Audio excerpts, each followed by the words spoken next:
రాష్ట్ర పోలీసుల కనుసన్నల్లో ఉన్నారు. అధికారికంగా లొంగిపోయే అవకాశం ఉంది. తెలంగాణ రాష్ట్ర కమిటీ కార్యదర్శి బడే చొక్కారావు అలియాస్ దామోదర్ కూడా లొంగిపోతారని తెలుస్తోంది. లొంగుబాటు షరతులపై చర్చలు జరుపుతున్నట్లు సమాచారం.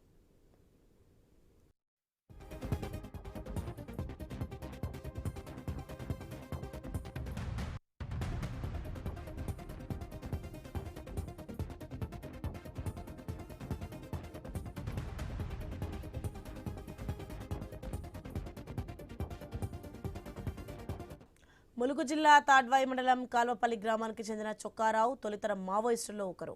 ఆయన కూడా లొంగిపోయే పక్షంలో నేపాల్ చేరుకుని ఉండొచ్చని భావిస్తున్న గణపతి, జార్ఖండ్లో ఉన్న పసునూరి నరహరి మినహా మావోయిస్టు ఉద్యమంలోని తెలంగాణ కేడర్ అంతా లొంగిపోయినట్లే.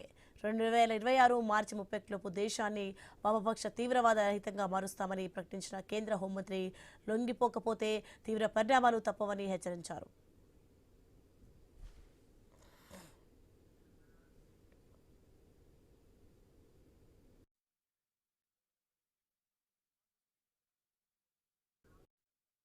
ఆపరేషన్ కగార్ ఎఫెక్ట్తో గతేడాది దేశంలో 2337 మంది మావోయిస్టులు లొంగిపోయారు. 2019 నుంచి 2026 జనవరి 15 వరకు దేశవ్యాప్తంగా 7409 మంది అరెస్ట్ అయ్యారు. 5880 మంది లొంగిపోయారు. మావోయిస్టు ఉద్యమాన్ని ముందుని నడుపుతున్న వారిలో తెలంగాణకు చెందిన వారే అత్యధికంగా ఉన్నారు. తెలంగాణకు చెందిన 15 మంది నాయకులతో పాటు మొత్తం 40 మంది వరకు అజ్ఞాతంలోనే ఉన్నారని అంచనా వేసిన పోలీసులు వీరంతా లొంగిపోవాలని చాలాసార్లు పిలుపునిచ్చారు. వీరి ప్రయత్నాలు ఫలించే అగ్రనేతలు దేవ్జీ మల్లారాజిరెడ్డి లొంగిపోతున్నారు. రైట్, ఇదే అంశానికి సంబంధించి మరింత సమాచారం మా ప్రతినిధి దేవి స్వామి ఫోన్లలో అందిస్తారు. స్వామి, నేడు మావోయిస్టు కీలక నేతలు లొంగుబాటు గురికానట్లుగా తెలుస్తుంది. దీనికి సంబంధించిన డీటెయిల్స్ ఏంటి? దేశంలో మావోయిస్ట్ పార్టీ చీఫ్ ఏదైతే తిరుపతి ఎలియాస్ దేవ్జీ ఈ రోజు తెలంగాణ పోలీసులు ఎదుట లొంగిపోయి ఉన్నారు. ఇప్పటికే ఆయన లొంగుబాటు దాదాపుగా ఖరారైంది. ఈ రోజు 40 మంది తెలంగాణ వ్యాప్తంగా 40 మంది మావోయిస్టులు ఇప్పటికే ఒకవైపు అజ్ఞాతంలో ఉన్నట్టు కూడా తెలుస్తుంది. ఈ రోజు లొంగిపోయే వారిలో పలువురు సీనియర్ నేతలంతా కూడా ఉన్నారు. ఇందులో ఇప్పటికే తెలంగాణ రాష్ట్ర కమిటీకి సంబంధించినటువంటి బలే చొక్కారావు కూడా లొంగిపోతారని కూడా తెలుస్తుంది. లొంగుబాటుకు సంబంధించి చర్చలు జరుగుతున్నట్టుగా కూడా ఒకవైపు వినిపిస్తుంది. మొత్తానికైతే ఇటు ములుగు జిల్లా కాల్వపల్లికి సంబంధించిన బడే చొక్కారావు ఇప్పటికే మావోయిస్ట్ పార్టీకి తెలంగాణ కార్యదర్శిగా ఉన్నారు. ఆయన లొంగిపోయే పక్షంలో ఒకవైపు ఆయన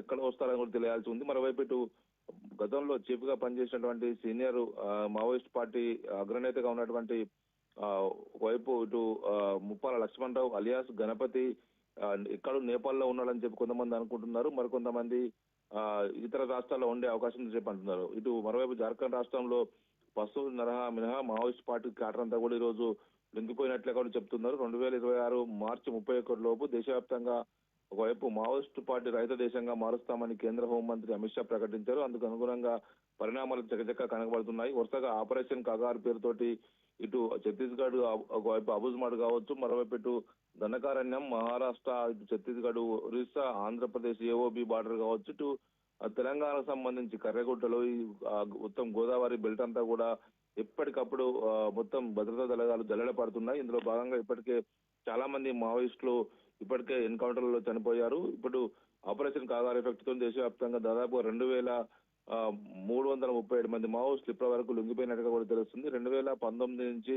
2026 మధ్య దేశవ్యాప్తంగా అనేక సంఘటనలు జరిగాయి. ఇందుకు సంబంధించి 7409 మందిని అరెస్ట్ చేసినట్టు మనకు ఒకవైపు లెక్కలు తేలుతున్నాయి. మొత్తానికైతే 880 మంది మావోయిస్టులు లొంగిపోయారు. మావోయిస్టు ఉద్యమాన్ని ముందు నడుపుతున్నటువంటి చాలా మంది తెలంగాణ వారే ఉన్నారు. ఇప్పుడు 15 మంది నాయకులు తెలంగాణ చెందిన వారు ఉన్నారు. మొత్తం ఇప్పటికే 40 మంది అజ్ఞాతంలో ఉన్నట్టుగా కూడా పోలీసులు అంచనా వేశారు.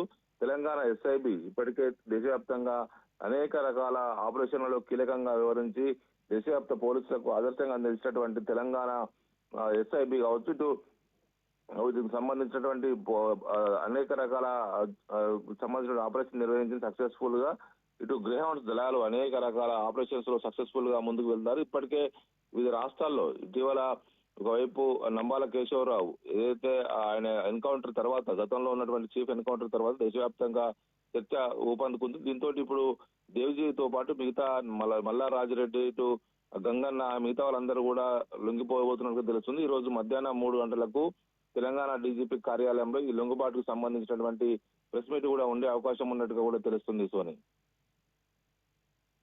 స్వామి right, thanks for the information.